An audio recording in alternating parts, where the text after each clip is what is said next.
Welcome to another In Wheel Time podcast, a 30-minute mini version of the In Wheel Time car show that airs live every Saturday morning, 8 to 11 a.m. Central. Max anywhere.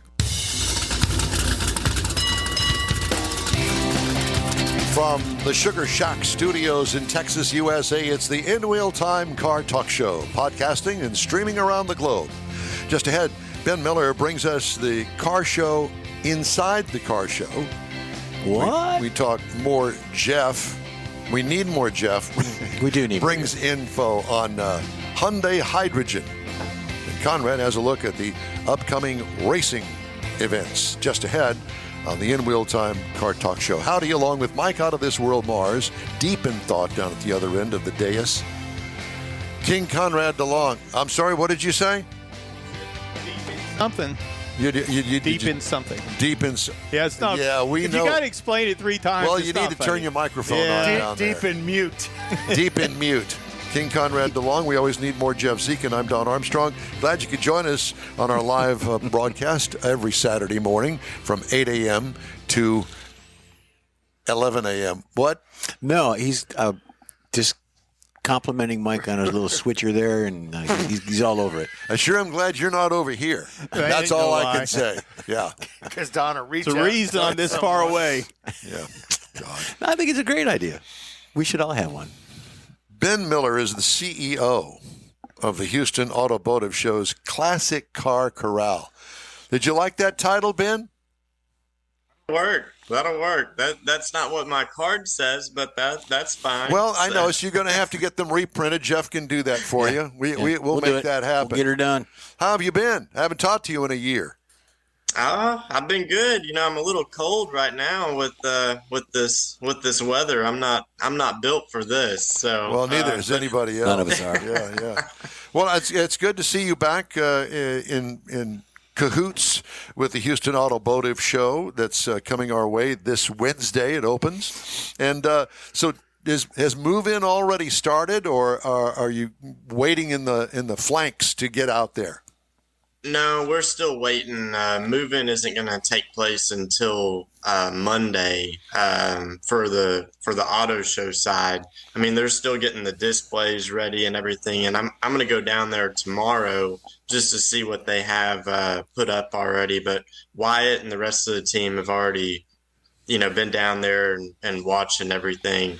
But I won't bring my cars in until Monday and Tuesday. So when you bring your cars in, are they predominantly trailered in, or do people drive them in? Well, the people that have trailers, they'll trailer them in, and then the rest of them will drive them, and that's the only thing that's what I have to worry about. The new cars, they're there. They can be wiped down and everything. The classic cars, if someone's driving them, if it's somebody's got to raining, clean them. Well, I will tell you this from my own experience, and I've experienced this multiple times back in the day when I was actually showing the 77 Corvette that was built to show. And when it rains and you don't have a trailer, you're screwed. Yeah. I don't know how else to put it. You just better have lots of rags and plan on lots of time to get underneath the hood, underneath the car, and clean it all over again. My suggestion is go rent an enclosed trailer and put your car in the enclosed trailer, or have somebody that has an enclosed trailer to trailer it down there. Because think, you're still going to probably have to get it wet going from the outside to the inside, even though it's in a trailer. If it's raining. It's supposed to rain. It's a 100% chance of rain Monday, Tuesday, and almost Wednesday. Is it cost effective to rent the trailer price versus hiring a couple of people to actually do the wipe down? Listen, when you're into classic cars like Ben is, I'm just trying to be cost effective. Don't touch my car. Well, it's all mine. I'll deal with it. You don't want to hire somebody to clean the car because they'll never do it right. Well, you can at least get started. Yeah. You can go behind them. The other thing is, you could put it on a rollback, and at least maybe some of the rain will just blow off of that it. is a pure fantasy.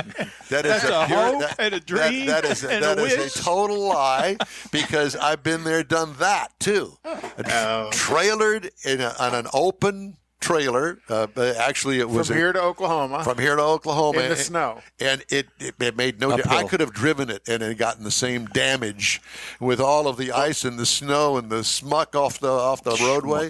It was awful. I figured out real quick.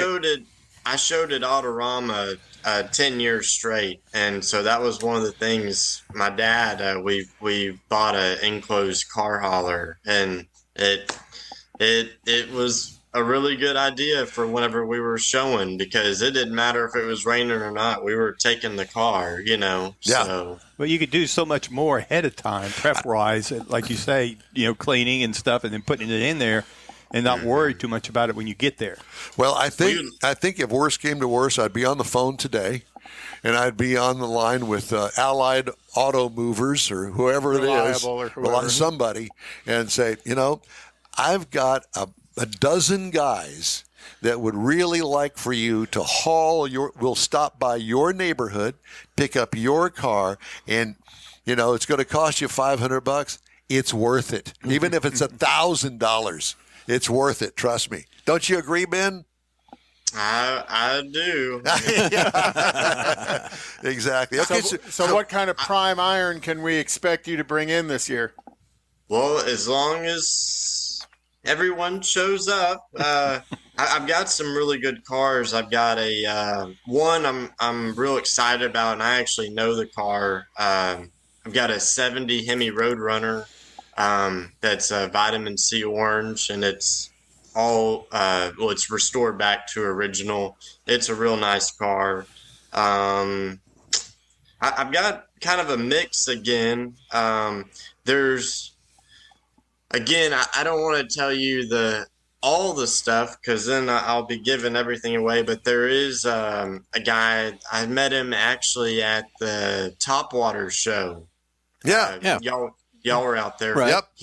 He didn't show his car. He just kind of drove in and parked it, and then he left. Well, I caught him before he left. He has a 1937 Packard. It's a piece. hot rod. Yeah. And that's a beautiful car. But I've got Mustangs. I've got a pretty good selection of trucks again this year. So it'll be a good mix. Did you go to Houston Autorama? Yes, sir. Did you see, what was it, a 70 Chevy C10 or whatever it was, that it even had plastic on the seats? It was so well done. Over there by the restrooms. It was in the truck corral. Yeah. It was spectacular. But it definitely looked like it was just a showroom piece they took and covered and stored and brought back out for Autorama. It still had all of the tags and plastics on it from the manufacturer, the pre-production I guess stuff. I don't remember that. You just need to stick with us more often. That's all. That's right. I'll just go walk the show with y'all whenever I'm up there. That's it. So, Yeah. But you do have somebody. Didn't you talk to somebody there at Autorama, a truck that's coming that you talked to? Let's see. One of the guys. Yes, I do. I do have one guy that he's shown with me before. He's going to bring a 72 C10 step side. He showed there, and then there was a couple that was supposed to show with me, but they didn't get back with me in enough time. So I'm going to try and put them in for next year. Yeah, because you don't repeat very often, do you? I try not to. I mean, unless if the car is really rare or something that people really want to see, then I'll repeat them. But I like seeing different stuff every year. I don't think it's good to put the same thing in every year. Right, you will see a few every now and then. Like there's a few this year that may have been in a few years ago, but there's usually a reason why. So, yeah. Well, that's one of the cool things, I think, is because you can, regardless of what you like, generally you've got something different, New, fresh. Yeah, fresh, or you may, like you say, you may have seen it 10 years ago, but generally that time frame, everybody's made a lot of changes in their cars. They've done updates, new paint, something. I have to tell you that one of the things that this was several years ago, and it was in Ben's display, and it was out in the lobby out there, and it was a spectacular, original looking, it had been restored, 57 Chevrolet. Nothing too crazy about that. However, it had this little glass thing that was on the dashboard that I had never seen before in my life, had absolutely no clue what it was, and it took me a while to find out what it was. And because of the overhang of the roofline, and back then, a lot of the traffic signals were hung from the middle of the intersection. So you'd pull up to the intersection, the light would be red, and you would either have to lean forward and look up to be able to see the light, or use this little glass thing. We'll call it a magic mirror, but it wasn't a mirror. It was an optical thing that actually enhanced the light, the signal, the traffic signal above, and you could see the red, the yellow, and the green through this deal. It reflected, yeah. Yeah. It was an optical thing, and it had little ridges. It had little ridges in it, and therefore you could see. Do you know what I'm talking about, Ben? I do. Yeah, I do. I had never seen it before. I had no clue what it was, but it was an option on a 57 Chevrolet. Now, I don't know whether it was dealer installed or factory installed. It doesn't make any difference. Cool. It was very cool and very unique. And those are the kind of things in some of the cars that you have out there that make you go, I've seen a million 57 Chevrolets, but I've never seen that. Anyway, it was just even on Mustangs. I mean, there's stuff that would have been you could buy from the dealer over the counter and stuff. And one of them, it's you don't really think about it, but where the glove box is, they actually had a tissue dispenser you could buy. So I remember that. Yeah, put that and you could just pull tissue. There's some pretty cool stuff out there. Yeah, very unique things. It's always fun to go and discover new things at the car show like this. Well, I remember a couple of years ago you had I want to say it was another 57 Chevy, but it was, if I remember correctly, it was built on a 58 chassis, because I looked at it and I'm like, something's odd about this car. And it was the windshield and the way the windshield wrapped around that wasn't 57 Chevy. And then kind of I read the notes on it, and it was it a hard top or a convertible? I think it was a hard top. Okay, so I had a black and white one that's called the Black Widow, and then there was another car, and I'm going to try and bring it back here maybe next year or after that, but there was actually a guy that has I'm trying to think of what they call that car, but it's a Boyd Coddington car, and it's a roadster, so there's it's a 57 convertible that's wider, and it's been I thought it almost looked stretched. I thought it was real unique that it's 57, but it's not, and you really had to understand what it was. And I don't remember if it was the Coddington car or not, but it really caught my eye as a cool build.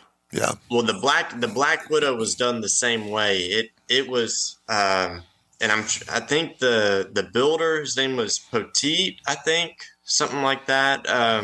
But he did the same thing. He chopped the roof, and it was a little wider. So whenever you put both of them side by side, you could tell clearly. But if you just looked at it, you'd say, well, that looks different, or that looks, right. And you pick up on things. So. Well, and from my perspective at this show, the cars that you bring, they are unique in their own right, whether they're factory originals, whether they're resto mods, complete redo, whatever the case may be. In my world, you take pieces and put all of these little pieces together in your own mind, and somehow that sticks in there, and you think, I saw that at a car show, like that little magic glass that I was telling you about. Yeah. And you're thinking how unique that is. And some of that stuff you can bring into your own build or car that you have. To make it unique. Yeah. Wheels are another thing. I mean, they're bazillion wheels out there, yeah. Period correct wheels, and those aftermarket wheels that you go, man, I haven't seen that before. I really like those. And those are the kind of takeaways with the cars that you have. Well, and then for you to find a Coddington car, I'm surprised at how many of those not necessarily just Coddington, but Coddington or even the Barris cars are actually in the Houston market. That old Tornado that showed up again this year at Topwater. At Topwater, the Barris car that was built for the Canadian Oil Company. I remember seeing that again. And, just for the fact that those types of cars are collected and stored here in Houston is pretty cool. And then, of course, then Ben's got all the connections to find all of them. Do you ever have any rat rods? Do you ever bring a rat rod to the Houston Auto Show? I've had some, and I don't have any this year, but I have had some, and I'm not partial to one thing or the other. I think I told y'all I'm a big Mustang guy, or I've been around a lot of them, and so everyone kind of thought, oh, he's a Ford guy. He's just gonna bring a whole bunch of Fords in here, But I'm not like that. I do have different cars from different makes and models that I enjoy. In different eras too. Yes, sir. Mm-hmm. Yeah. Well, that's like me. I'm a Chevy Corvette guy, but I'd be bored to death if I went to an all Corvette show. I want to see it. Yeah, all the time. Don't get me wrong. There are places for Corvette shows, and I appreciate them. But in a show like this, where you're appealing to the masses, I want to see variety. And that's what Ben brings to the show. Mm-hmm. Well, I'll give you a challenge, Ben. Get one of those cars out of the Permian Basin Oil Museum, one of the chaparrals, and bring one of those chaparrals down here one year, because I'm sure that'd be a real attraction for people to come out and see. I was thinking more along the lines of a gasoline delivery 18-wheeler, if you want to call it that, from the 1940s or 50s. The Art Deco look? Yeah. I saw one that was completely restored just recently. I'm going, wow, that was a Tonka kit back when I was a kid. Or Love those. A good customized tuk-tuk. A tuk-tuk. Was it like a tanker truck? Yeah, it was a tanker truck, and it was blue and white. And it had the tractor on the front and the 18-wheeler tank in the back. And so there's something that my dad and we kick ourselves all the time. This has probably been, probably 10 years ago. The lake auctions used to be at NRG for a little while. And so we went, and it was kind of early in the day. And so we got there, and that's right around the time John O'Quinn, his cars, some of those cars were coming out, and they were selling them. Yep. And so they had a Rio Shell tanker truck that they were selling, and the thing looked brand new. Whoever restored it did a great job. And so we got there, and we said, oh, well, that thing's going to go for $40,000 or, whatever. It ended up selling for, I think, 12 or 14, and we didn't have a bidder's pass because we just got there, and so my dad and we always kick ourselves. We don't know what we do with a tanker truck. Where would you store really something cool. like that? It don't matter. But how cool you find would it a be place own, for it. I guess so. Yeah. Well, Ben, it's great to talk to you, and we look forward to your display this year. And it is the Classic Car Collection that Ben always brings to the Houston AutoBoative Show. And I encourage you, even though you're going to go to see all the new cars, I invite you to take the time to look at the collection. Now, is it just in the lobby, or do you also have a booth inside? It's going to depend on what happens Monday and Tuesday. I'm going to try and put some in the lobby, but if I don't put any in the lobby, or if I put very few, all the rest of them will be in Hall A. Okay, very good. And to let everybody know that Houston AutoBoative Show opens Wednesday, and the hours Wednesday, Thursday, and Friday are 11 to 8, Saturday 10 to 8, and Sunday 10 to 6, and it's the new car show along with the Houston Boat Show together at NRG Center. Ben, thanks so much for joining us, my friend. We'll see you out there. All right. Thank you, sir. Thank you. All right. If you'd like to get in touch with us, shoot us an email. The address here is info@inwheeltime.com. Time now for the race card here on In Wheel Time, and Conrad has Today's day one, the Roar before the 24, so it's kind of the testing week for the 24 Hours of Daytona is started Thursday, Friday, Saturday, and Sunday they'll do the GTP cars, and Jeff's a fan of the GTP cars because that's where the Cadillacs dominated for the years. And, Corvette kind of went away as a factory program, but they're still there with some customer cars. Yeah, independence. And then next weekend is a 24 Hours of Daytona. Following that is going to be NHRA Gator Nationals open up on March 10th. All right. March 24th, the Winter Nationals at Pomona. On the 4th of February is the Busch Clash at the LA Coliseum. Excuse me. The Daytona Twin 125 qualifiers is on February 11th, and then February 18th is the Daytona 500, and then the whole run of NASCAR events until March 24th is when NASCAR comes back to Circuit of the Americas in Austin. And hopefully it doesn't rain. Again. And then Formula One begins on March 3rd in Bahrain, March 10th in Saudi Arabia, and March 24th in Australia. And I haven't heard what's the latest with Andretti. Has that progressed? They're getting closer to becoming a team. There's more scuttlebutt and infighting with Toto and Mercedes and who's going to run it rather than just Andretti coming on board. Yeah, who has a bigger diaper? Well, no, there's infighting with the organization, not just Andretti. So that's all been the news. Andretti's a separate entity of that, but he's going to move forward with it. You think they're going to come in as a separate team, or you think they're going to buy an existing? Because they'll come in as existing. They'll come in as existing, but the others, now that they find out that Andretti has this momentum, they're wanting to ride those coattails. Yeah, and you got Alpine as an engine builder, you got Cadillac as a allegedly coming up with an engine building process later on. But it's going to be a couple more years, but he'll get it. I'm confident he will. I wish them luck. And then IndyCar starts March 10th at St. Petersburg. So lots coming up. And by the way, I saw a thing on NHRA that NHRA is going to start a nostalgia drag racing program, and they're going to have like 6 events. I think that I'm not exactly, the closest one to us is a distance away. They're going to start out at Famoso Dragway out there in California, and it's cars from the 60s and 70s. And Famoso's been quite well known for doing the nostalgic drags through the years. Well, it's going to be a real program, and they're going to actually televise it, and it's going to be really cool. And boy, I sure would like to be there for that. Cackle.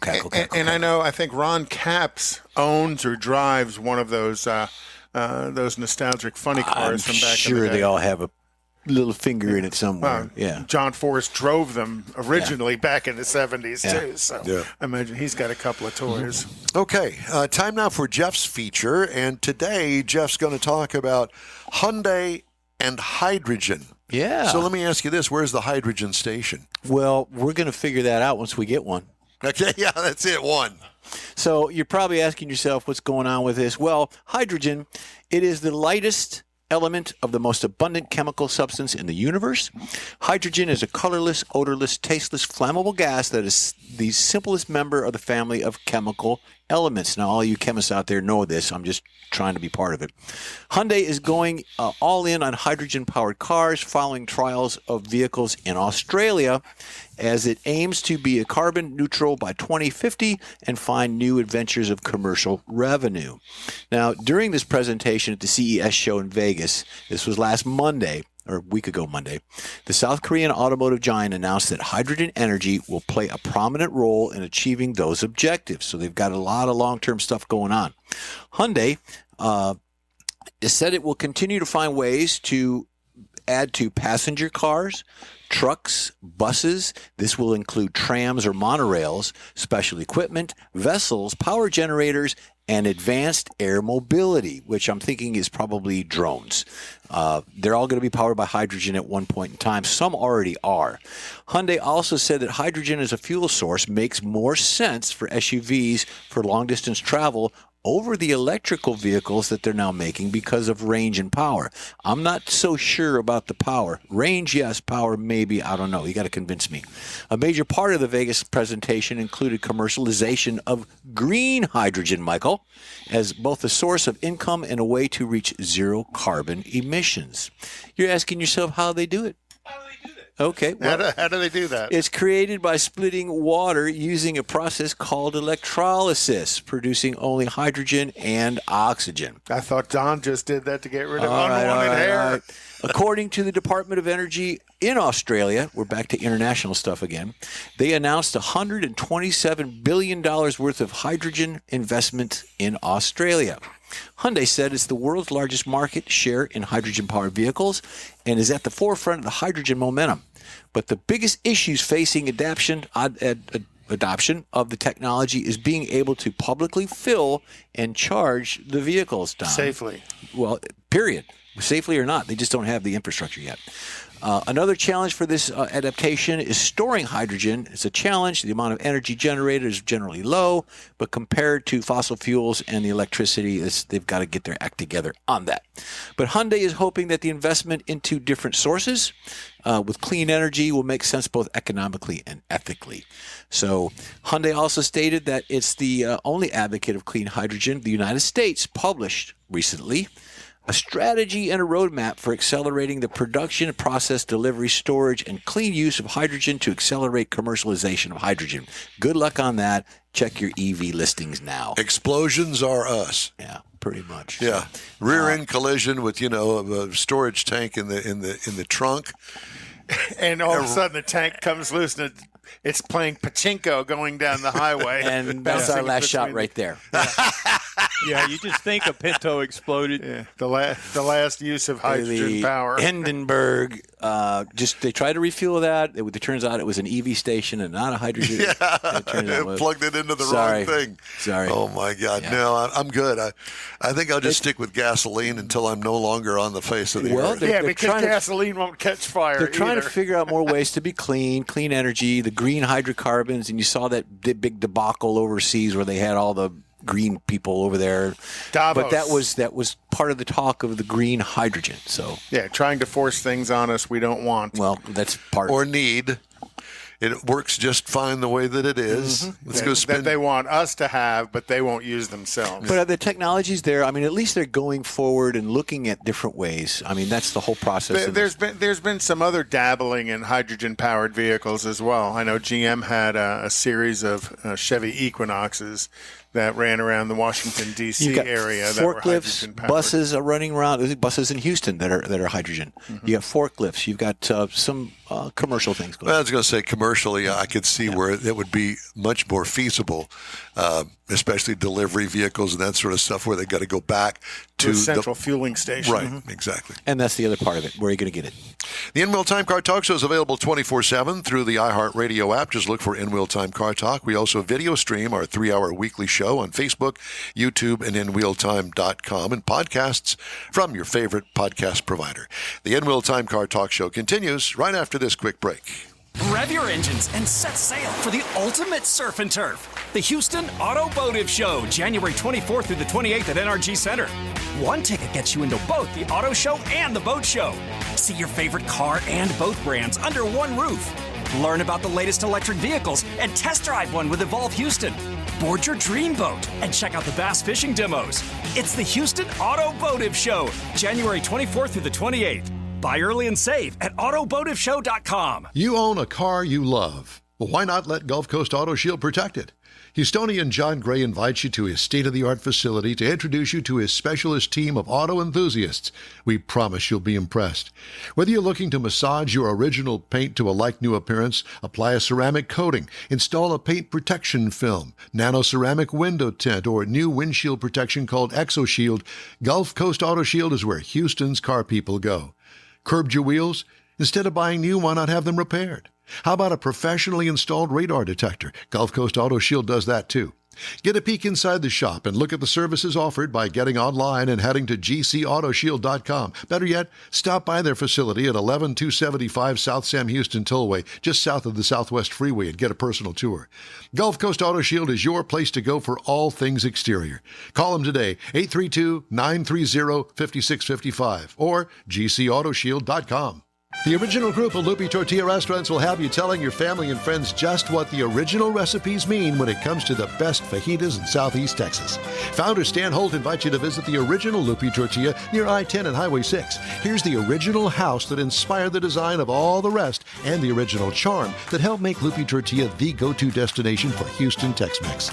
Speaking of original, nothing can compete with the original lime pepper marinade that everyone will agree makes Lupi Tortilla award-winning beef fajitas the best anywhere.